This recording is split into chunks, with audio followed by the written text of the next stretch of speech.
Hi, I'm Dr. Vonda Wright, and this is Hot for Your Health.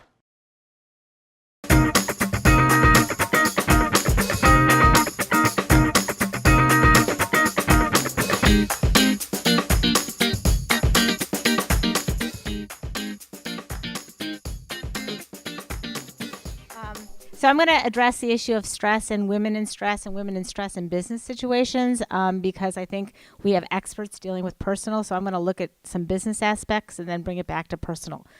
So this relates to risks. Women are traditionally less willing to take risks than men are, but this has to do with biology. Women have less testosterone than men.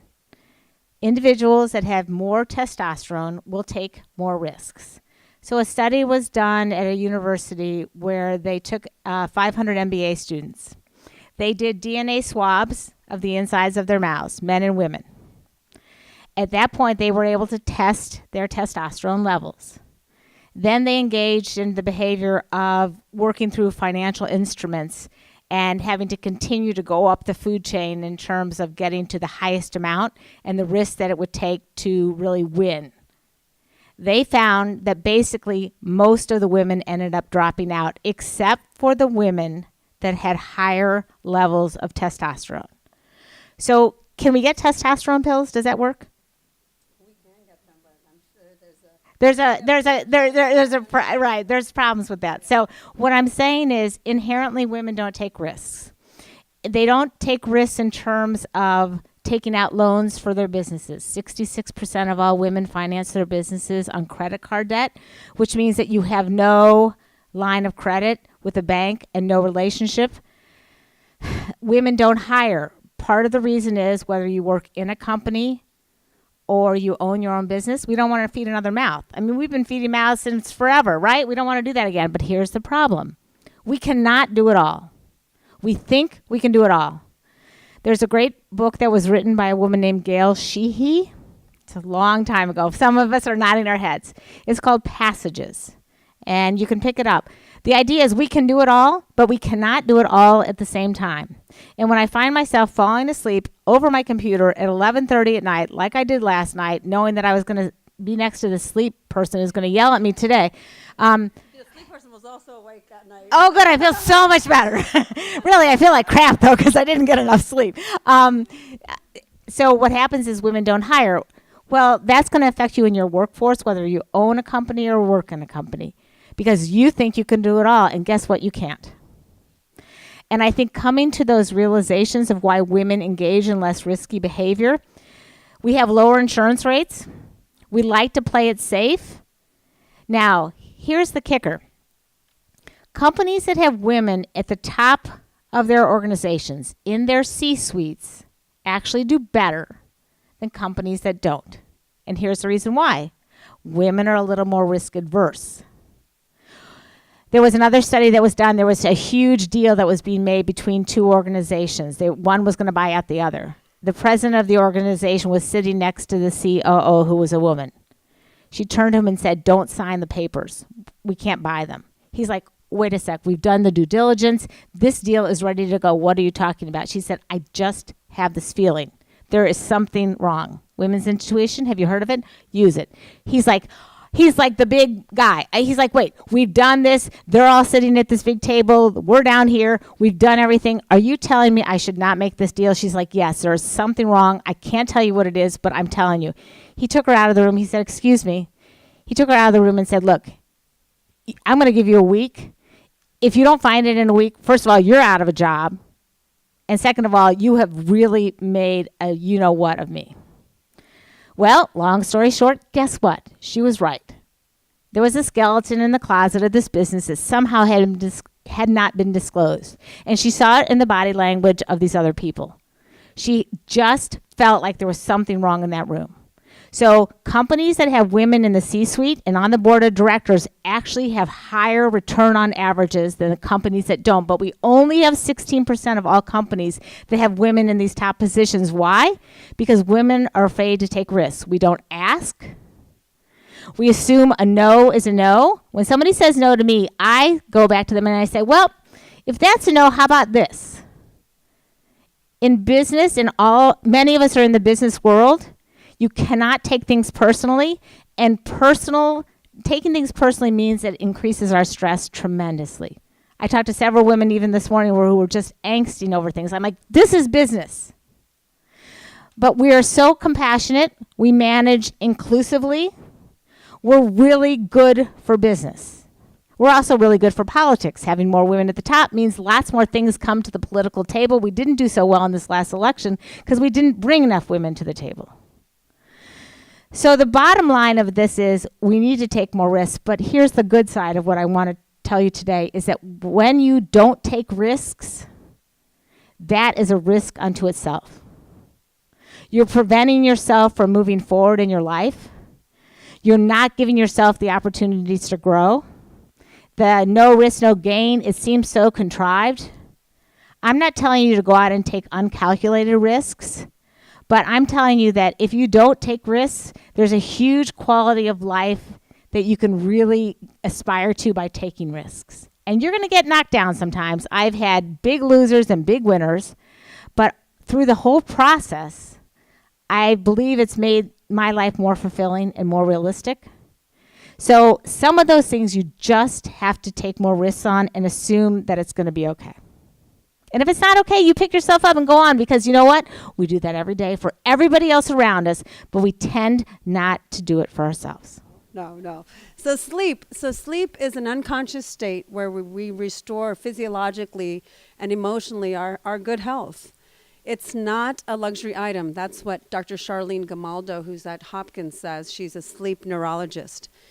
You know, we've cut back on everything. We're in, like you said, we're in a sympathetic state. Like everything is like, go, go, go, go, go, go. How do I do this? How do I do that? How do I get less sleep and be more efficient? The bottom line is you can't be efficient if you cut back on your sleep. So don't cut back on that. So sleep is a condition that's not a luxury item. It is essential for all of us. There are different problems with sleep. 30% of the population has a sleep problem. 30%. And they range from sleep insufficiency, which is very common for our teenagers and high school students. How many of you all know that your children sleep at 12 or 1? They have to get up at 6 or 7 to catch that bus.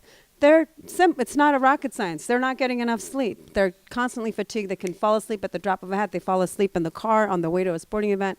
So sleep insufficiency is very common. Just recognizing that for yourself and for your family is important. Insomnia, the most common sleep disorder there is. The definition is difficulty initiating sleep or difficulty maintaining sleep. Now, in the scenario I described, just one night is not going to be a problem. This is over a month, a period of 1 to 3 months. That's when you need to take some action. You need to talk to your physician, or I actually want to come and see you, to take some steps to improve that. There's also circadian rhythm disorders. That is what your biological clock says that you need to do and what your social clock is doing. So if you need to sleep, on the average, the American sleeps from 11 p.m. till 7 a.m., but, you know, you have a sporting event, you have a party, you have work, you have a work meeting, or you're traveling, then your circadian rhythm, your biological clock, and your social clock are out of sync. So you need to synchronize those, and one of the easiest ways is, one, to recognize it, and two, melatonin is very good for that, to synchronize your body clock, especially if you're jet lagged or traveling. This also is a problem with night shift workers and people who are not able, ER physicians. My brother's an ER physician. I feel so badly because even when we took call, like, your body's all messed up, and all of a sudden you're doing day and night and day, and just getting that sync clocked in is something to recognize. Other things like obstructive sleep apnea is something I see quite frequently. 2% of the female population will have sleep apnea, 4% of the male population. Sleep apnea is very common. Unfortunately, our society is obese. That is one of the common reasons and associated risk factors. In sleep apnea, there is a collapse of the soft tissue of the airway, of the throat, the back of the nose, the back of the tongue, to the point where you're not exchanging any oxygen. So your body says, hey, wake up. You know, you have too much carbon dioxide, not enough oxygen. Your blood vessels are working harder. You get hypertension. If you see a young, slightly obese person who has high blood pressure, think about sleep apnea. That could be a problem. Your heart works harder. You get arrhythmias, atrial fibrillation, very common in patients who have sleep apnea. Pulmonary hypertension, everything is just revving up and trying to circulate blood that is not oxygenated. You wake up frequently, you get lack of good sleep. There's a whole list of treatment options for sleep apnea. But I don't think that that's our major focus in this room, because I don't see anyone out here who looks like they have sleep apnea. Not to say that you can't have it if you're if you're thin and active, but usually it's not as common. Then you can have narcolepsy. Suddenly you fall asleep. Just fall asleep at the drop of a hat. And that is also very uncommon. That's usually in patients who don't have enough orexin, which is a neurotransmitter that gives you wakefulness and prevents you from going into REM sleep. And usually methylphenidate or stimulants can help with that. And then there's restless leg syndrome, which is very common as well, that can affect your sleep. And that is a neurologic dysfunction where there's abnormal, uncomfortable motions of the leg or lower extremity. And it can happen in wakefulness, but especially it can happen in sleep. And one of the easiest things to do, other than cognitive therapy and dopaminergics, is iron. Check your iron levels. Iron is the number one link between restless leg syndrome, iron deficiency, and restless leg syndrome. So that's simple. Take some ferrous sulfate. Also take some digestive. So I was just going to say, also take something that'll affect your, help your bowels moving along. But that's something that can be also fixed. So having said that, the most common problem is insomnia, and that is dysfunction or lack of good sleep that's prolonged, not just 1 or 2 nights. And there's so many reasons for insomnia. As you mentioned, each one of us has our own stressors. It could be a stress, something you're thinking about during the day. It can be a health condition. It can be painful shoulder, painful leg. It can be concern with childcare. It can be a newborn child, and that's the number one reason for insomnia for 1 month. That's like, oh boy, psychotic state number one. There's so many reasons for insomnia. It just goes on and on and on. But how do we fix it? There are different techniques. Cognitive behavioral therapy for insomnia is amazing, and it's just as, or if not more effective than medications for sleep. There is a great YouTube video, Christine Korol, Korol, Christine Korol. She does amazing YouTube videos. She has one that's for 1 hour and 10 minutes. And I think that if you have a problem with sleep and insomnia, I have to give her due credit. You could probably not even leave your house. You should leave your bedroom, though, because you shouldn't be doing any of this in bed. Leave your bedroom and watch this video, and this should really help you in how to understand sleep and how to get through your problems with sleep dysfunction. So what she goes through is the sleep cycle. The sleep cycle is something that we all learned in medical school, but you have different stages of sleep. And just understanding that, and everything with medicine and with a lot of the things we do is education, understanding, and then understanding how you're able to willing and cope with it and understand, and are you able to go through all this. But education is the key for anything in medicine. If you can't educate the patient, they're not going to be compliant with any of the therapies you give them, whether it be medical or behavioral therapies. So understanding is the first step. So you understand the sleep cycle, and you have stages, and there's stage 1, stage 2, stage 3, and then you go into REM. Stage 3 and 4 are combined together. So stage 1 is where you have the alpha. You're just starting to drift into sleep. We should spend 5% of our sleep in that time. Then you go into stage 2, which is a little bit longer. Then you go into stage 3 and 4, which is 45% of your time. Then you go into REM sleep, which is the rapid eye movement, and that's the restorative part of sleep. That's where you dream. That's where your heart rate goes up, it goes down. You have, that's the sleep that's disrupted by alcohol. So that's the sleep that you really want to get. And so you go through one cycle, and each time your REM sleep increases. And then you go back up, and you awaken 5 to 12 times per night, and that's okay as long as you fall back asleep within 20 minutes. Then you do the cycle, and then your REM sleep increases every time. So by the end of the night, your REM sleep is a larger percentage of your sleep cycle than in the beginning. And that's why you remember those dreams. Usually like, oh, I just dreamt about this. And you remember those dreams more than you remember the dreams from earlier in the night. So understanding the sleep cycle is critical. Then sleep hygiene. Sleep hygiene is another word for good sleep habits. And all of this is common sense. But you don't want to drink caffeine before you go to sleep. You have to figure out when it's good. Some people can. They can drink coffee and good night. So you have to figure out what is good for you. Is it 2 p.m. that you last drink coffee? Is it 1? Is it, 10 a.m.? That's your last cup of coffee? Of course, caffeine reduction is beneficial for a whole host of things. Tinnitus, hypertension, anxiety disorder. But when's the last time that you can drink coffee without affecting your sleep? You have to do your own self-experiment. Caffeine reduction, and then bright light reduction. So how many of us have a TV in our room? Bedroom, that is. Bedroom. Yeah, so TV in the bedroom is a big no-no for sleep problems, because the bright light is stimulating. Even if you put it on like a low channel or a dim channel, it's stimulating. Bright lights from the computer, from the iPhone, from the iPad, all of it is stimulating. Sanjay Gupta said that the light that comes from your iPhone is more stimulating than regular bright light or white light, because it's a blue neon light or something. He did a great special on sleep as well, and realized that he thought he was all macho because he was getting 5 hours of sleep and he was doing 2 jobs and had a newborn and doing this and doing that. And he found out that prolonged sleep deprivation is so detrimental to your health. Obesity increases. He doesn't look too obese to me, but obesity increases because you're spending less time sleeping and resting and more time getting anxious and stressed and eating.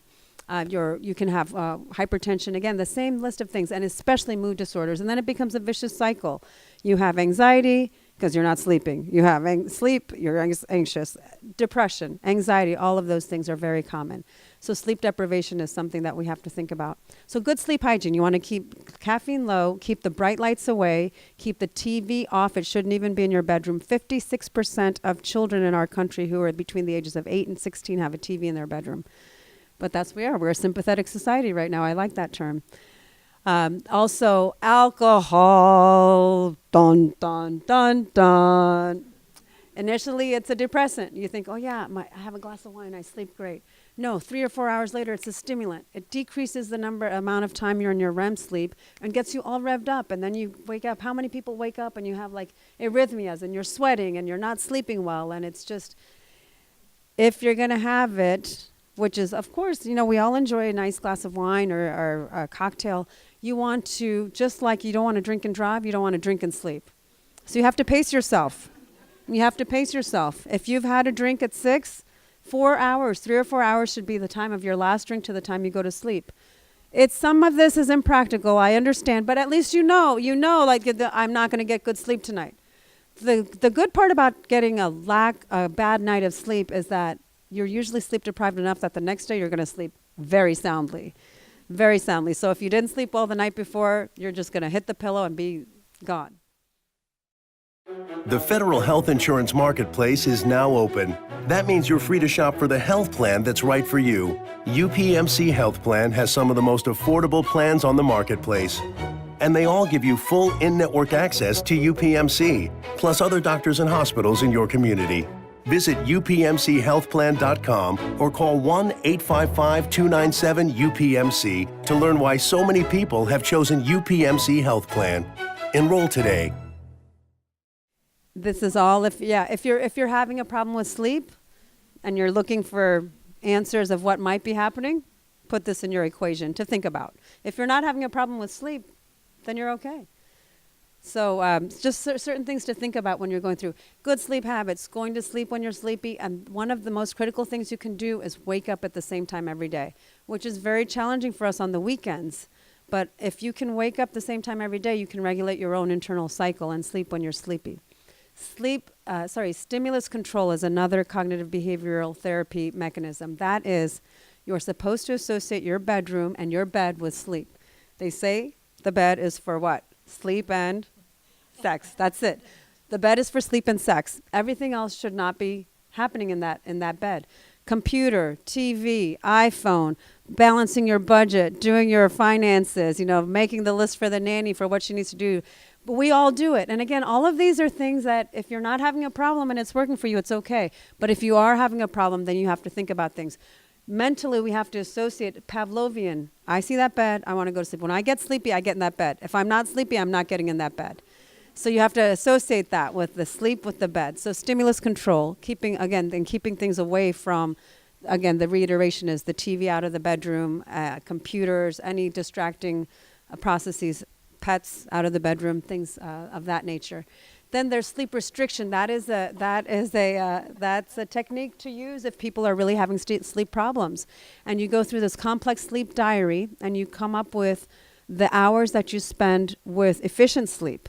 A lot of people are in the bed and they're not sleeping. So if you're in your bed for 9 hours and you're only sleeping 7, there's a complex formula. Again, this woman, Christine Coral, goes through this very, very nicely. And you divide your number of hours and you get the efficiency, and it should be 80% or above. But if it's less, then what she says is, so you need 7 hours of sleep. That's what I've discovered through your sleep diary. So what time do you want to wake up in the morning? 6, 7? 7. So you go backwards, and you go and you have the patients go to sleep at midnight. And you have to do that for like a week, and it's painful because they're sleepy. And then they can bring it back a half an hour. And so they get on a cycle that's good for them, and they're using their time in bed they're using their sleep time as efficient in relation to their time in bed. And then there's meditation, there's yoga, there's breathing techniques, there's yoga positions that have been shown specifically to help with sleep.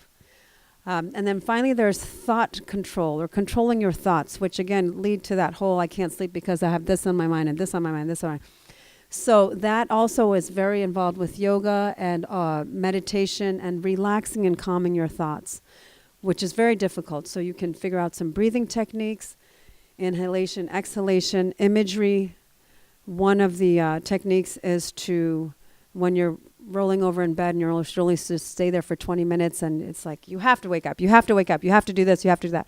Just make that voice in your mind slow and slurred and dragged, and I know I need to wake up in 3 hours. That was one of the techniques. The other is to yawn every now and then in between there. So yes, some of these sound silly, but they may help. But if you do the other things that we talked about, then maybe we'll have better control of our thoughts. And then medicines, I didn't talk about it, but there's a whole slew of medications. There's some great medications out there with your doctor's advice and prescriptions that can be very helpful to get you on the right track and the right schedule, and then can be weaned off. Okay, so I'm going to give you just a couple things. The first one is to shut up. Women do not listen. We talk. Not you. No, that was your speaker. It's okay. So I find that what happens is, because we're so conciliatory, and this is actually in research, I did not make this up, is that we tend to talk too much. And usually the person at the end of a long discussion, whether it's business or something else, that wins, quote unquote, is the one who is quiet. People like to do business, the people that they like, and people like to talk about themselves. You will also learn a tremendous amount about other people if you will just be quiet. So it's a really hard thing to remember to do. The second thing is, if you can go through your life thinking entrepreneurially. If I were an entrepreneur in this situation, no matter what it is, what would I do? What kind of risk would I take? How would I really go outside the box? Because the one other piece that I wanted to share with you was that if you take risks, what ends up happening is it really energizes your body, and physiologically, you actually feel better, you're stimulated, and you feel like you've really accomplished something. So taking those risks is really critical. And the third thing is this. If you can go through what we call a negotiation gym, it's really a tendency for women to shun asking for things themselves because we're afraid, because we don't like to take no's. So this came from a very good friend of mine who has subsequently passed away. Her name, some of you know her as MJ Tossi, and she won an Athena Award a few years ago. So here's the key. The first week, you decide that you're going to ask for something that's not too hard. So you'll go out and perhaps you'll go to the dollar store or something and ask for a discount on something. I did that the first week, and I was like, because, they don't know me there. And I was like, there's this chip in this table, and I really want this table. Can I have 10% off? Well, people don't do those kind of things in this country, really. My daughter's like, Ma, you can't do that. They don't do that here. I'm like, go in the car. I'm negotiating. I mean, like, really, Alicia, stop. So I got the 10% off. The next week, I did something that was a little bit harder. The third week, I did something that was very hard. And guess what? The sky didn't fall, and I got a yes. It's desensitizing yourself. MJ tried for years with Linda Babcock, who wrote a book called Women Don't Ask, which I also recommend that you read. And then this follow-up book is Women Ask for It by Linda Babcock, who's at CMU. They tried to negotiate for gasoline, the price of gasoline. They didn't do this in their neighborhoods because they didn't want people to know. So when they would go on vacations, they would go to a gas station and go, you know what? I'm going to fill up this huge car. It's a big truck. Da-da-da. Will you give me a discount? I'm not going to pay that. You know, people would be like, what? We don't discount gasoline. They're like, really? Come on. I mean, 20 cents off the gallon? Well, they never got the discount. They got pop. They got car washes. They got free bling. I don't know. They got everything else. But what they got was the opportunity to ask and realize that nothing really terrible happened when they got a no. And that's how you can learn to really desensitize yourself and take more risks and take calculated risks. Well, I'm going to borrow from you when I think you said shut up. I'm going to say be quiet. Sorry, I'm around a lot of kids. No, but what I mean by be quiet, I mean be quiet. Start your day in silence. Start your day slowly. You know, so many of us, the alarm clock goes off and we're like catapulted out of bed again, fight or flight. It starts immediately. We spend our whole day like that. We collapse in bed at night and then we do it again. Start your day quietly. So be quiet. Find that quiet space inside of you. And then as much as you can, and stuff always comes up. So I know that this can be challenging and some days it will blow up and it won't happen. But as much as you can, regiment yourself. In other words, have a plan. I'm going to get up at 6 o'clock. I'm going to meditate or pray for 30 minutes, maybe 10 minutes, maybe 15. From there, I'm going to do my exercise right at that time. Then I'm going to get ready for work or get the kids ready or pack the lunches. When you were saying about women do well when they're on their own, when they have that alone time, I would invite you to try to have that time in the morning so that you can start your day consciously, so that you can always be on purpose. In other words, every day has a purpose. We all have to-do lists. You know, start your day with your purpose very present in your mind. Be quiet with it. Get up, take care of your physical body. Get your motion going. Things are going to come up as much as you can. Correct course. Sometimes you go off course. Okay, that was just one of those days. But try to create structure. Within that structure, make sure that you're getting enough sleep. Make sure that you're balancing your budget so you don't have that financial stress. And then for your body, make sure that you're hydrating yourself. 0.66 times your body weight is how much water you want to drink. If you're drinking alcohol or caffeine, you got to double whatever amount that was so that your cells can be nice and plump and energized. You know, have some form of exercise. If it's walking with a friend, that's fine. Go out and walk. Join a gym. Get some kind of exercise at home. One of my staff members that are here love the T25, you know, the Beachbody T25. That works for her. I'm an old bodybuilder power lifter. That works for me. You know, but have something. Find what works for you and engage yourself in that. Choose your thoughts carefully. Thoughts become things. You know, I always tell people, you want to be diligent in your life. What are you thinking right now? Are your thoughts supporting you? Everything in your life is either going to enhance your life and your health or diminish your life and your health.